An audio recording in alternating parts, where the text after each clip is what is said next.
Om Sai Ram. This is Sai Satcharitra chapter 2. In this chapter, we'll cover object of writing the work, incapacity and boldness in undertaking, hot discussion, conferring significant and prophetic title of Hemad Panth, necessity of a guru.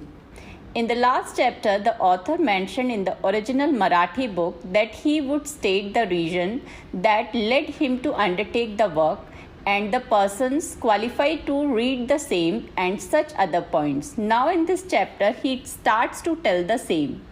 Object of writing the work. In the first chapter, I described Sai Baba's miracle of checking and destroying the epidemic of cholera by grinding wheat and throwing the flour on the outskirts of the village. I heard other miracles of Sai Baba to my great delight, and this delight burst forth into this poetic work.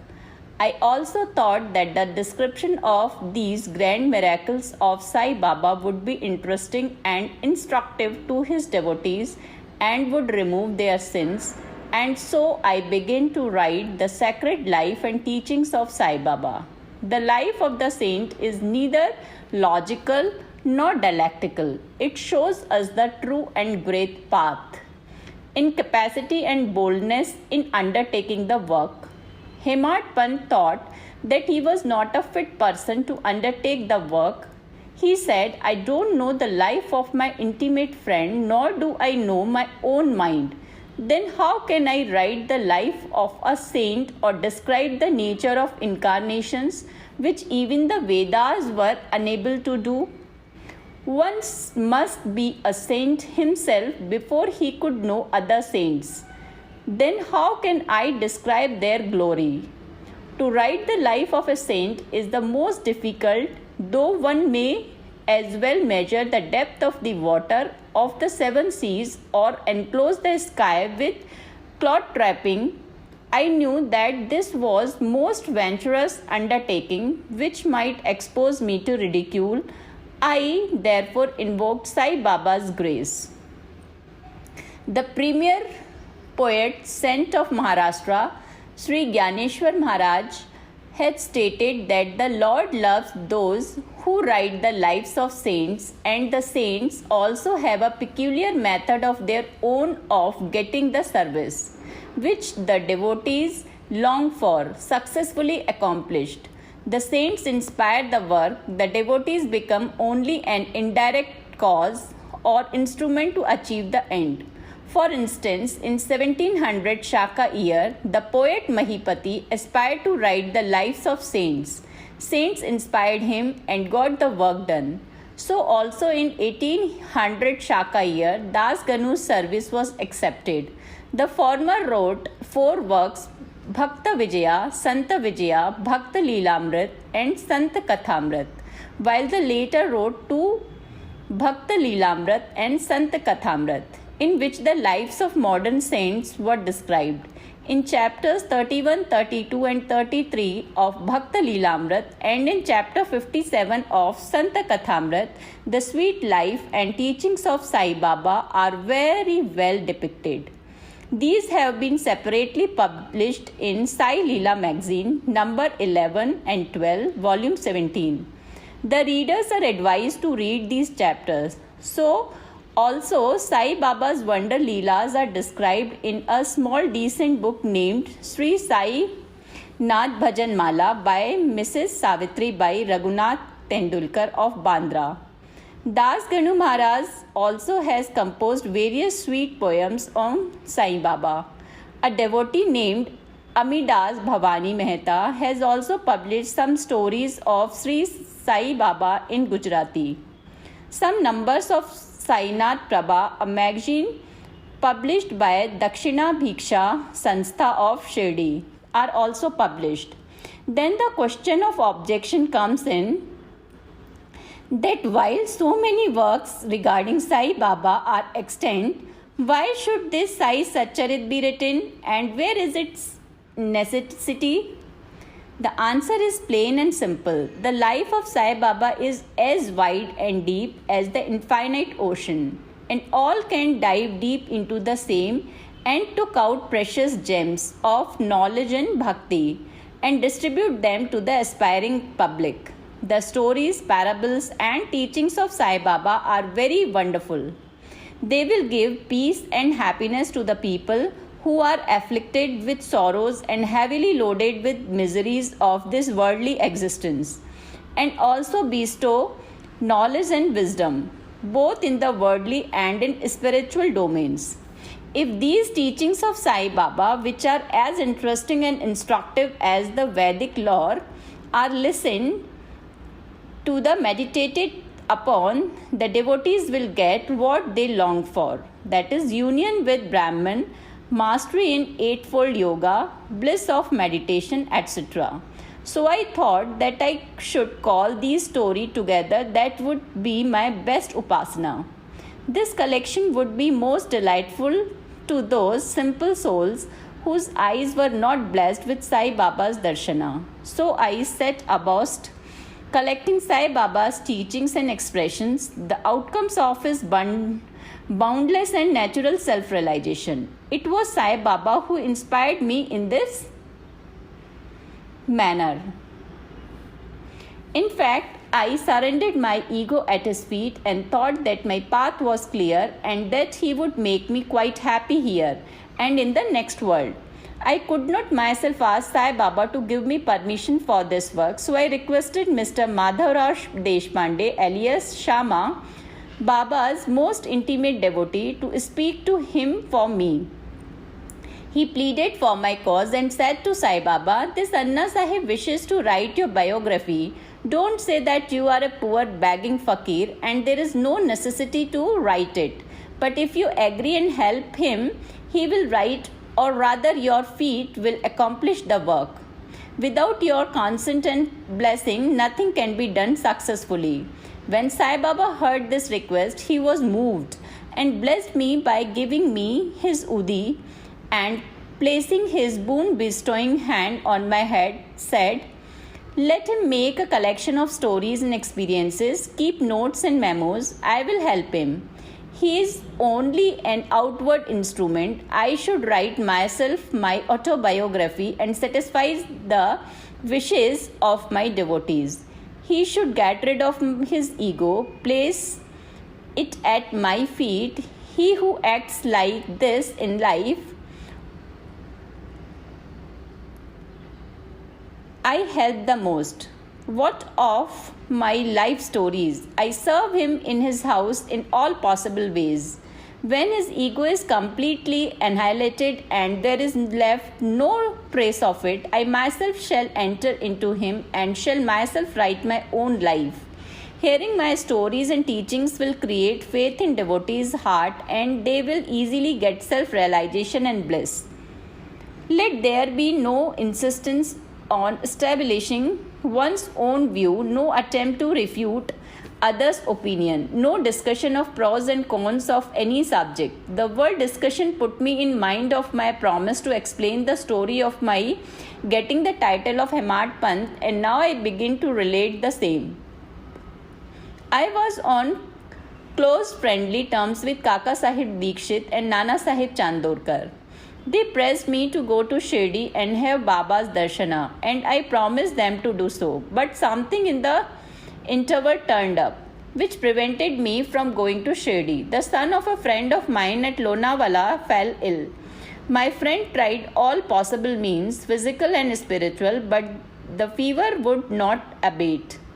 At length he got his guru to sit by the bedside of his son, but this too was of no avail. Hearing this, I thought, what was the utility of the guru if he could not save my friend's son? If the guru can't do anything for us, why should I go to Shri at all? Thinking in this way, I postponed my Shri trip, but the inevitable must happen, and it happened in my case as follows. Mr. Nana Sahib Chandorkar, who was a front officer, was going on tour to Basin. From Thana, he came to Dadar and was waiting for a train bound to Basin. In the meanwhile, a Bandra local turned up. He sat in it and came to Bandra and sent for me and took me to task. for putting off my Shri trip. Nana's argument for my Shri trip was convincing and delightful, so I decided to start for Shri. The same night, I packed up my luggage and started for Shri. I planned to go to Dadar and there to catch the train for Manmad. And so I booked myself for Dadar and sat in the train. While the train was to start, a Mohammedan came hastily to my compartment and, seeing all my paraphernalia, asked me where I was bound to. I told him my plan. He then suggested that I should straight go to Boribandar and not get down at Dadar, for the Manmad mail did not get down at Dadar at all. If this little miracle or Leela had not happened, I would not have reached Shri next day as settled, and many doubts would have assailed me. But that was not to be. As fortune favoured me, I reached Shri the next day before 9 or 10 a.m. Mr.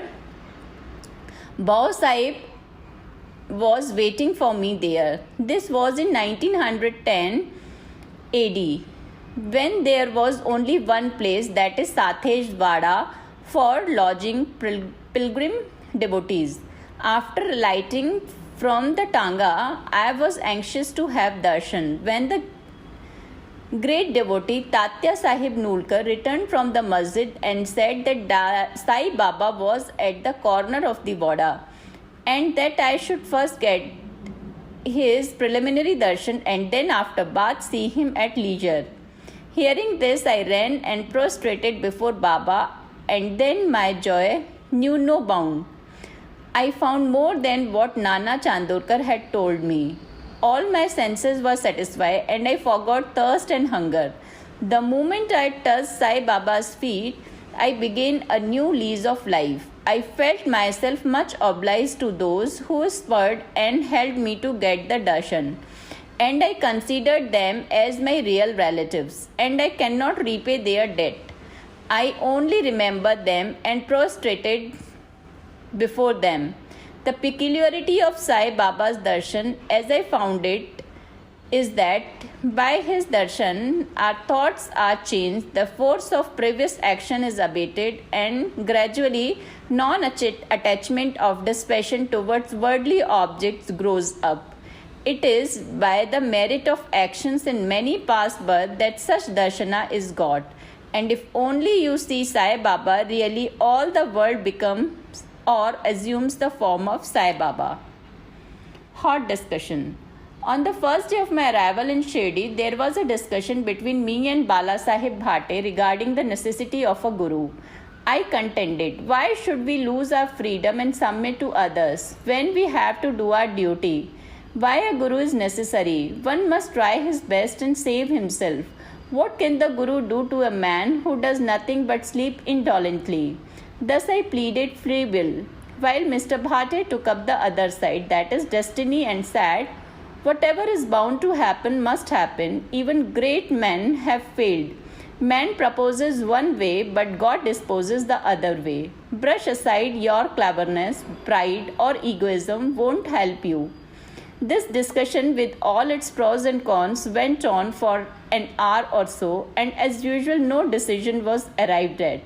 We had to stop the discussion ultimately as we were exhausted.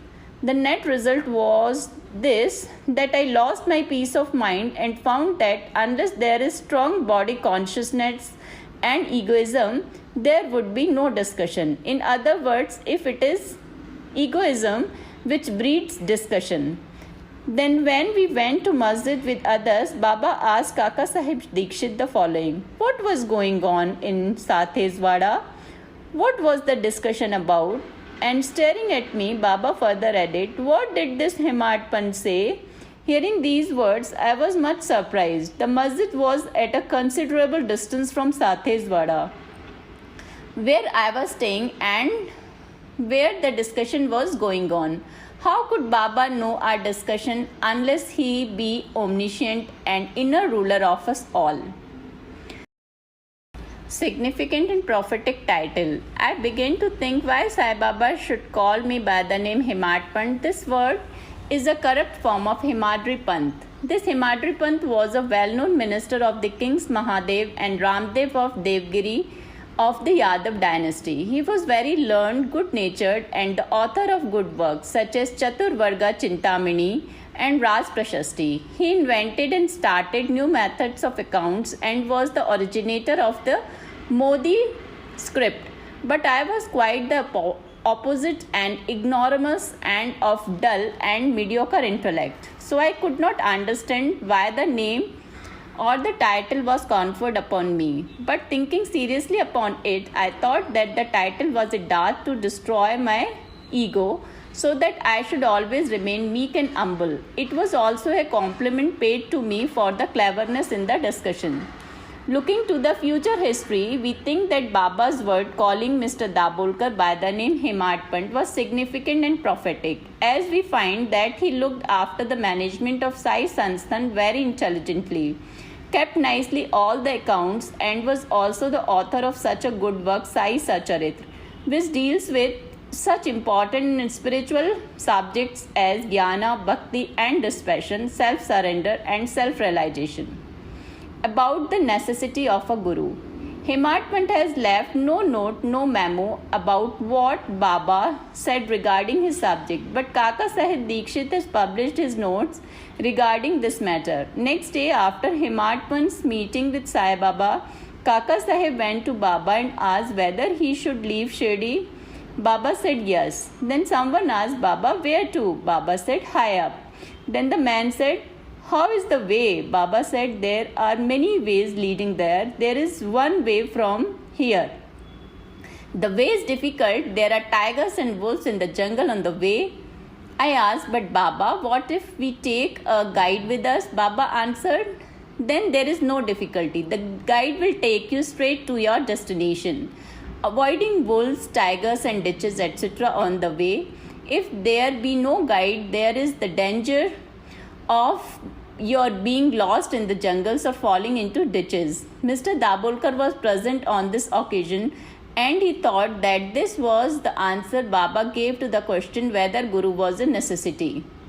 And he thereupon took the hint that no discussion of the problem whether man is free or bound is of any use in spiritual matter, but that on the contrary, real Paramartha is possible only as the result of teachings of the Guru, as is illustrated in this chapter of the original work in the instance of great avatar like Rama and Krishna, who had to submit themselves to their Gurus Vasishtha and Sandipani respectively, for getting self-realization, and that the only virtues necessary for such progress are faith and patience.